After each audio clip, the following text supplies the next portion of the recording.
In this video, I want to go over a quick overview of Chapter 2 dealing with probability concepts and some applications. Specifically, I want to focus in on simple probability and joint probabilities.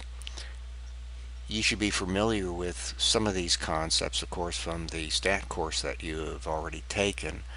Next week, we'll get into continuous probability distributions, discrete probability distributions, the normal curve, some hypothesis testing, p-value, but that will be next week, and we'll finish up chapter 2 next week. We're all familiar with probability, and of course probability is extremely important in business, especially from the standpoint of our decision making. And really, that's pretty much what this course is all about. Is that, in other words, we have data, and from that data, we have to make decisions.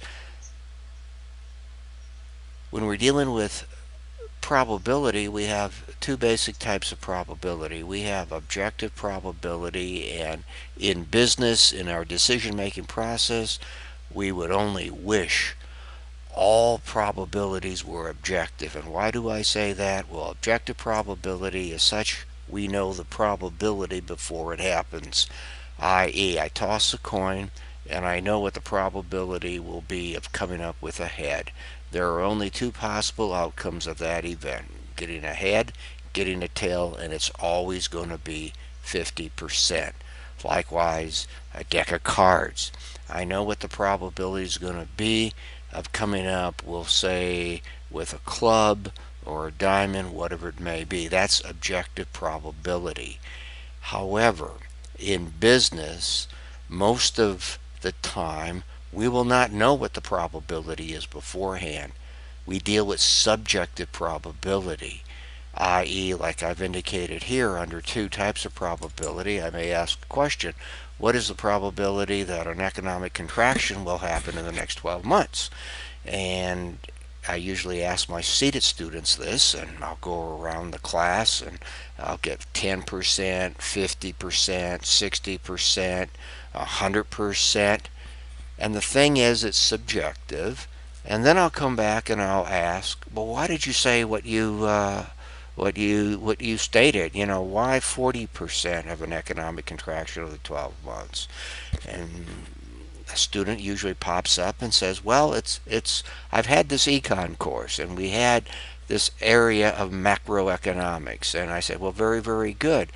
And I also tell them that, wait, under objective probability, I can tell if you're right or wrong right now, but under subjective probability, in this situation, with the example that I'm using, I can't tell if you're right or wrong until 12 months go by. And then they'll usually come back and they'll say, well, how do we really determine subjective probability? And I say, well, in this case, in this example, you're an economic analyst. Undoubtedly, you have a major undergraduate in economics, you have a master's in economics, and you probably may have a PhD in economics, and you're working, we'll say, for the government, for a brokerage concern, a bank.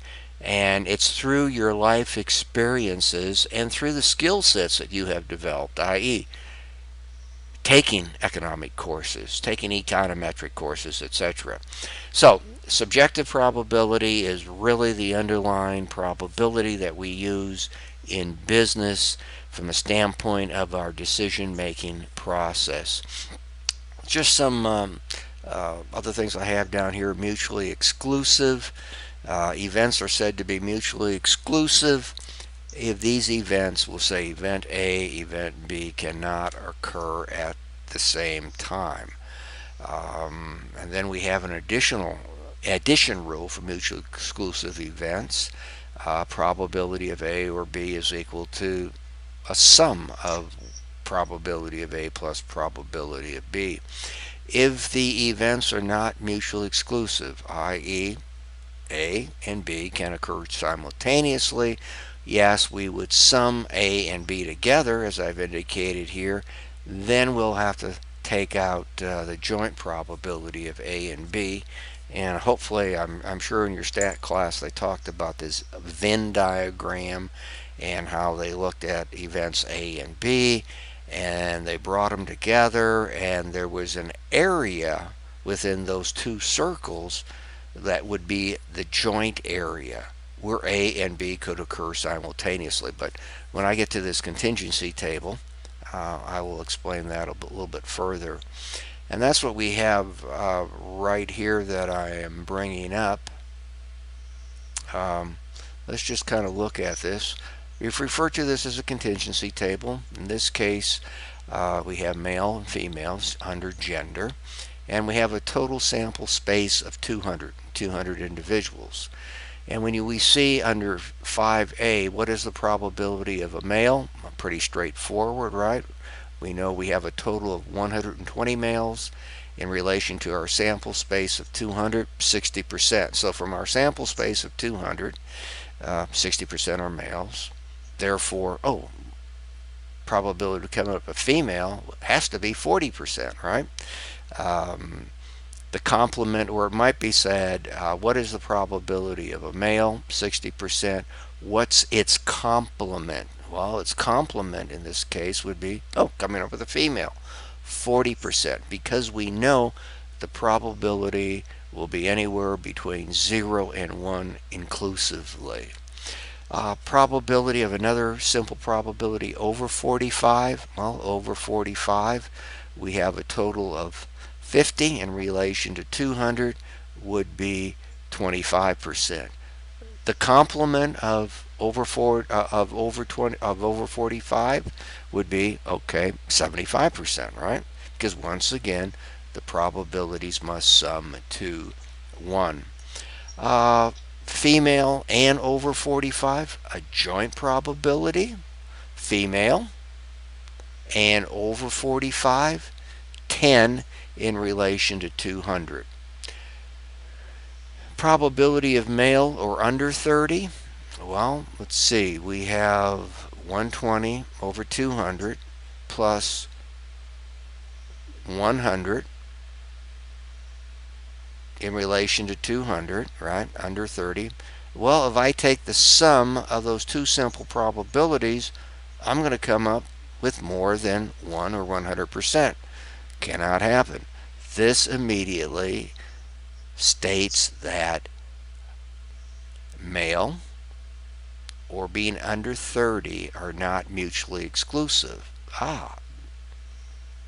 They're not mutually exclusive. They're non-mutually exclusive because they can occur simultaneously. And as I indicated before, we have to take into account that particular area of those two circles where really, in other words, they can occur. So in that case, it would be the joint probability of male and under 30.